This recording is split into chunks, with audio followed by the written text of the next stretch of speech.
nasty women, where does the term come from? Well, great question. So Laura and I, we knew we wanted to do a program about gender, comedy, and play, because I work on slapstick comedy, she works on female-to-male cross-dressing. But the term itself, nasty women, comes from a comment that Donald Trump made at the final presidential debate before the election, when Hillary Clinton was criticizing him and he interrupted her and muttered "nasty woman" in the middle of the debate. And it's since been reappropriated as a kind of feminist slogan by the feminist movement. At the International Women's March, people held banners, describing themselves as nasty women. So it's sort of a feminist rallying cry. And just recently, Donald Trump also called a mayor of Puerto Rico a nasty woman during this humanitarian crisis. Just thought I would add that. I'll just add that we thought what was going on in these silent films, where women were kind of taking the roles assigned to them and some of the limits put on their lives and turning them upside down and kind of turning them into a force of kind of community and chaos and destruction, really resonated with what's going on today. Okay, there are of course 4 curated programs of short films and 1 feature film with a significant title, Deadlier Sex. Can you describe more in details what is the content or the theme of each of the programs? Sure.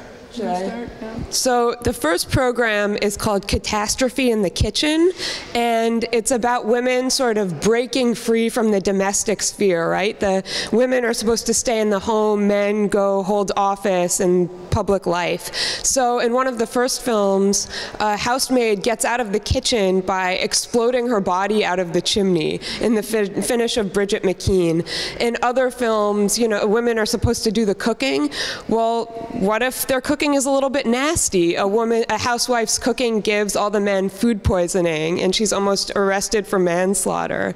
And kind of to follow up on that, we have another program called Catastrophe Beyond the Kitchen, where women infiltrate the workforce and kind of integrate themselves into public life and create chaos in a variety of ways. But to Laura's point, we see this sort of comedic violence and unruliness as a sign of feminist protest against, this very patriarchal, sexist society. And the Deadlier Sex is really about a kind of crisis of capitalism. There's a woman who owns a railroad who gets angry at a fellow railroad owner who's both competing with her and trying to win her. And so she asks what would happen if he gets taken and put in the middle of the wilderness. How much good would his millions do him? So she does that. She kidnaps him and drops him in the woods to see what would happen. And that's the deadlier sex is a question that we find out by the end of the film, which sex is deadlier. And the other program I'll speak to, the Leontine, Rosalie program. So Leontine was the name of a French comic character, Betty in the American version. And the Pathé Company produced about 25 episodes of this series between 1910 and 1912. And it's totally anarchic and destructive. I mean, Betty, she loves to play with string. She'll trip people with string. She'll use the string as a noose. She just is totally, she's totally anarchic. And the actress who plays Betty, I think she's so funny. She's one of the funniest comedians I've ever seen.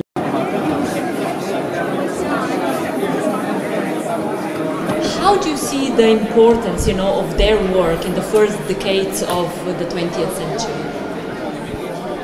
Yeah, hugely important. Oftentimes when we think about silent film slapstick, we only talk about the men, right? Charlie Chaplin, Buster Keaton, whoever. Not Mabel Normand, not Louise Fazenda, not Leah Junkie or Sarah Duhamel, or so many of these hilarious women. And I think that's partly because I think people are uncomfortable at laughing at women in slapstick because slapstick is so violent. And we think about violence against women's bodies as melodrama. It happens all the time. It's totally commonplace. Violence against women in the home is probably as common now as it was in the early 1900s, but audiences are uncomfortable at laughing at that, at this slapstick make-believe violence inflicted on women.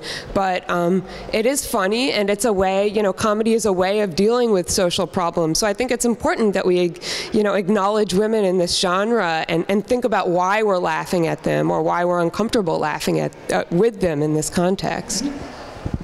I would just add that people today are really starting to think about why are there not more women at every level of film production, directing, producing, writing, and they don't realize that during the silent era there were women at every level of film production. There was a period when women had their own production companies, when women were directing and starring in their own films, and so in some ways we're trying to go back to the gains that women had made during the earliest decades of cinema and remember that there's a history for this kind of work. What about your experience here? Well, this is my 12th festival, and I think it is coming here when I was a first-year graduate student really made me understand how alive and lively the study of silent film was and how much it has to teach us and to bring people together and to reveal surprising things that the past isn't how we assumed it was, and the history of film isn't how it is in the history books.